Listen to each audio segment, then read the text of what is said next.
హన్మకొండ వరంగల్ జిల్లాలో గతంలో ఎన్నడూ పడినటువంటి వర్షాలు, ఆ వర్షాల వలన హన్మకొండ వరంగల్ వెస్ట్ నియోజకవర్గం నిజంగా కూడా చాలా భారీ నష్టం జరిగి ప్రజలు చాలా కష్టాలలో ఉన్నారు. అందరూ కూడా ముఖ్యంగా యువకులు అందరూ కూడా దీనిలో సహాయ సహకారాల్లో పాలు పంచుకోవాలని విజ్ఞప్తి చేస్తున్నా. మరి ఈరోజు పెళ్లిలు కూడా చాలా ఉన్నాయి.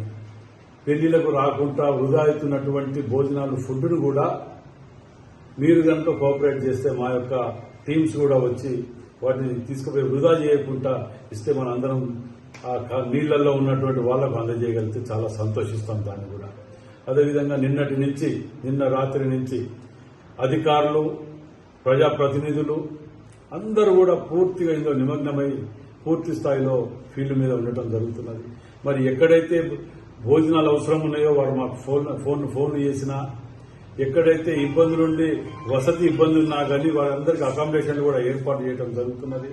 దీని మీద స్వయాన ముఖ్యమంత్రి రేవంత్ రెడ్డి గారు పర్యవేక్షిస్తున్నారు. దీని మీద మా అందరిని ప్రతి నిమిషంలో కూడా దీంట్లో పూర్తి స్థాయిలో భాగస్వామ్యమై కాంగ్రెస్ పార్టీ శ్రేణులు, కార్యకర్తలు ఇలా ప్రతి డివిజన్లలో ఒక సైనికులాగా వీళ్ళకు మనం ఇది ఒకదాన్ని ఎదుర్కోవడానికి ముందుకు పోవాలని విజ్ఞప్తి చేస్తూ ప్రజలందరూ కూడా దీన్ని సహకరించాలి.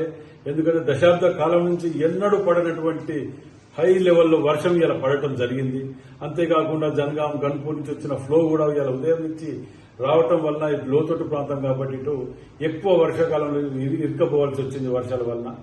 నయీం నగర్ బ్రిడ్జి మనం కట్టుకోవటం వలన ఆ చుట్టుపక్కల ప్రాంతాలు ఎక్కడ కూడా మునిగకుండా మనం సేఫ్ కాగలిగినాం. కాబట్టి మీ అందరూ కూడా సహాయ సహకారాలు ఉండాలి. తప్పకుండా మన అందరం కలిసి దీన్ని సాధిద్దామని చెప్పి